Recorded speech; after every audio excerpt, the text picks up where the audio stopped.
ay Angelica Elizabeth Zambrano Mora. May edad na 18. Tinanggap ko ang Panginoon nung ako'y 12 taon. Ngunit wala ni isa sa aking mga kaibigan ang ebangelista at pakiramdam ko nagmukha akong kakaiba. Kaya dahil doon, lumayo po ako sa Diyos at namuhay sa kasamaan. At dumating ang araw na hinila ako ng Diyos papalabas doon. Pagdating na aking 15 kaarawan, nakipagkasundo ako sa Panginoon na bumalik sa Kanya. Ngunit naging pabago-bago ang aking isip. At dahil doon, dumating sa punto na pinagsabihan ako ng aking ama at sinabing, hindi mo kailangan maging ganyan, anak. Hindi mo kailangan maging katulad nila. Hindi magandang tignan at ito'y mali. Ngunit dahil malayo nga ang loob ko sa Panginoon, ang naging sagot ko ay, ito ako at kung paano ko gusto. Walang sino man ang pwedeng magsabi kung ano ako dapat, kung ano ang dapat kong gawin, o kung paano ako manamit o kumilos. At ang naging sagot ng aking ama ay, ang Diyos na ang bahala sa iyo. Siya ang magpapabago sa iyo. At pagdating ng aking 17 na kaarawan, tuluyan akong bumalik sa Panginoon. Lumapit ako sa Kanya at humingi ng kapatawaran sa lahat ng aking mga nagawang kasalanan. Nagsisi ako at nagbalik loob sa Kanya. Inimbitahan ako sa 15 araw na pag-aayuno. Hiniling ko sa Kanya na baguhin ako. Humingi ako ng senyalis mula sa Panginoon na kung tinatanggap niya ako, na kung narito siya para sa akin, na gusto kong kausapin niya ako at magparamdam sa akin. Pero lumipas ang mga araw na wala siyang paramdam, na walang paramdam galing sa Kanya. Ngunit bago matapos ang 15 pag-aayuno, narinig ko ang Kanyang tinig at nagkaroon ng isang tangi-tanging sa mga salita na nakasulat sa Jeremiah 33:3 na tumawag sa akin at ako'y sasagot sa iyo. At ako'y magpapakita sa iyo ng mga dakilang bagay at mahihirap na hindi mo nangalaman. Nagdasal ako at sinabing, Panginoon, para sa akin ba yun? Inilihim ko po ang mensahe ngayon at hindi nagsabi sa iba. Pinabulayan ko ang mga salita ng Diyos na kung ang tumawag sa akin, na ibig sabihin ay manalangin. Ngunit ano naman, ang dakila at mahihirap na hindi mo nangangalaman. Naisip ko kaagad na ito'y wala ng iba kung hindi ang langit at impyerno. At sabi ko sa Kanya na, Panginoon, gusto kong ipakita mo sa akin ng langit pero hindi ang impyerno. Nagdasal ako ng taimtim sa Kanya. At sinabi ko na kung yun ang Kanyang nais, susundin ko kahit na ako'y takot na takot. At sinabi ko sa Kanya na kailangan niya muna akong baguhin dahil gusto kong magbago para sa Kanya. Magmula nun, araw-araw akong nagdasal sa Kanya hanggang dumating ang buwan ng Nobyembre kung saan isang lingkod ng Panginoon ang dumalaw sa aming bahay upang magbigay ng mensahe mula sa Panginoon na kailangan ko daw maghanda dahil malapit nang ipakita sa akin ang kaharian ng langit at impyerno. Tinanong ko siya kung paano niya nalaman dahil wala akong pinagsabihan tungkol dito.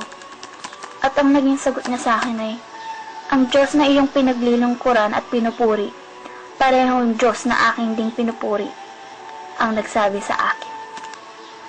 At pagkatapos na nagdasal kami kasama ang ibang pamilya at ibang kasamahan sa simbahan. At habang nagdadasal, ay biglang lumiwanag at nakita ko ang pagbukas ng langit na may 2 anghel na pababa.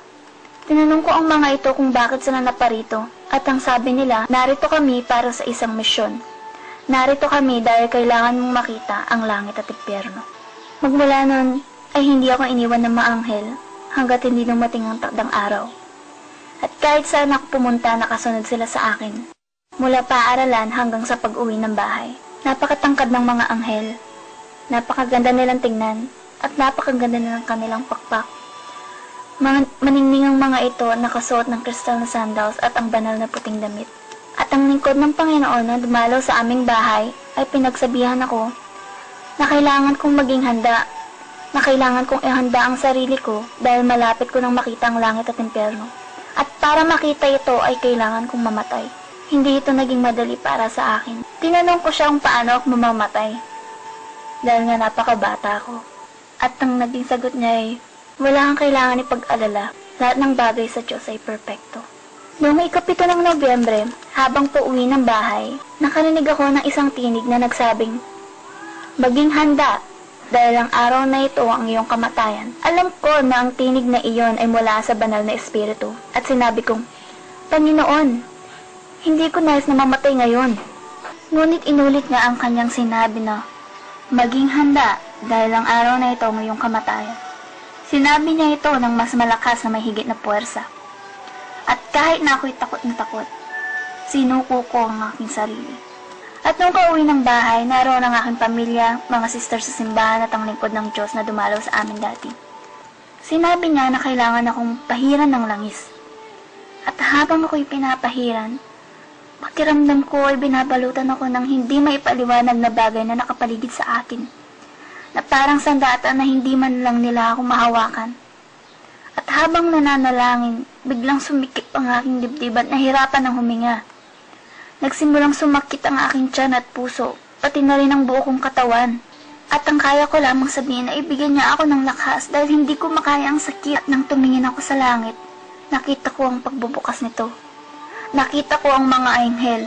Hindi 2 o 10, kundi milyong mga anghel na nagtitipon at sa gitna nito ay 10,000 beses na liwanag kaysa sa araw. At doon ko sinabi na, Panginoon, ikaw na yan ang dumarating. At sa mga oras na iyon, narinig ko ang boses ng Panginoon. Napakagandang tinig na mararamdaman mo yung mga halong pagmamahal. Huwag kang matakot, anak, dahil ako ang Panginoon, ang iyong Diyos. At ako'y dumating dito upang ipakita sa iyo ang aking ipinangako. Pagkatapos na naibungangon ako sa pagkakaluhod at nawala ang takot, at habang ako'y naglalakad, nagsimulang buksan ng mga anghel ang daan, kung saan isang matindi at maningning na liwanag ang tumambad sa akin, kung saan nakaramdam ako ng kapayapaan.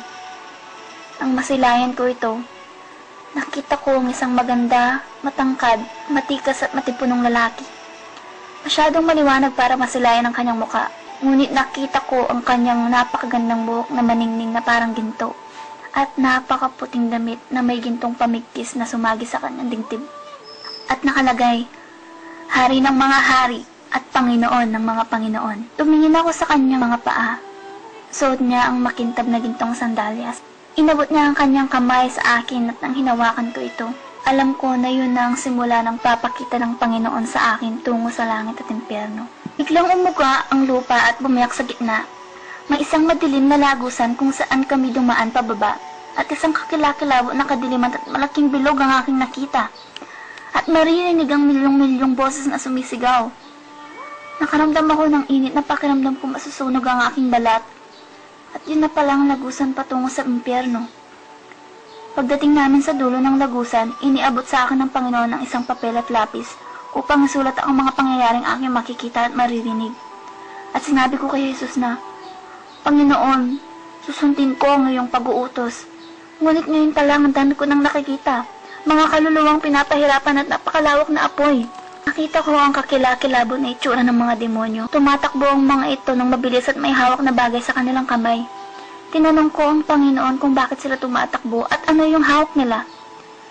Yun pala ay dahil nagmamadali ng mga ito, dahil alam nilang malapit nang maubos ang kanilang oras upang sirain ang sangkatauhan at kanyang mga hinirang. At ang bitbit nilang darts ang paraan ng kanilang pagsira sa mga tao, na bawat isang demonyo ay binigyan ng pangalan upang sirain ang tao at dalhin sa lugar na yon. Layunin nilang dalhin ang mga ito sa impyerno. Nakita ko kung paano tumakbo ang mga demonyo papalabas patungo sa ating mundo. At sinabi ni Jesus, tutungo sila sa lupa upang dalhin at itapon ang sangkatauhan sa lugar na ito. At habang sinasabi ito ay humagulgol ng Panginoon sa iyak na parang gusto ko na rin umiyak.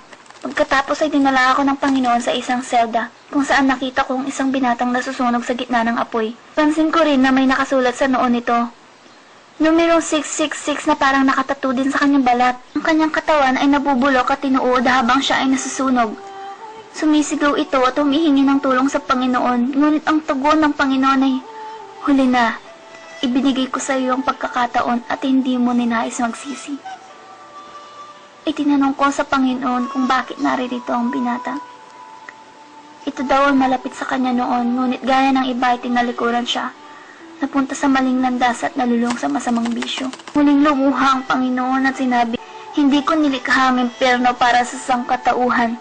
Nilikha ko ito para sa demonyo at kanyang mga anghel. Ngunit dahil sa kasalanan at kakulangan ng pagsisisi, dito bumabagsak ang mga tao. Anak, ibinigay ko ang aking buhay para sa sangkatauhan. Ibinigay ko ang aking buhay dahil sa pagmamahal at awa, upang sila ay hindi mapunta sa lugar na ito, upang ang sangkatauhan na magpatuloy sa pagsisiya at makapasok sa kaharian ng langit. Doon ko nakita kung gaano hindi matiis ng Panginoong pagluha dahil sa sakit na kanyang nadama habang pinagmamasdan ng mga tao sa impyerno. Sadyang nakakakilabot at nakakatakot ang lugar na iyon. Ngunit dahil kasama ko ang Panginoon, pakiramdam ko ako'y ligtas. Itinanong ko siya kung may kamag-anak ako sa lugar na iyon. At dinala niya ako sa kabilang selda kung saan nakita ko ang isang babaeng hinuud ang kanyang mukha.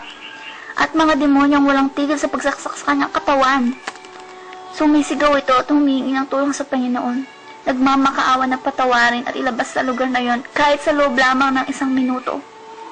Hindi ako makapaniwala na makakakita ako ng isang kamag-anak sa lugar na yon. Iyon ang aking lola.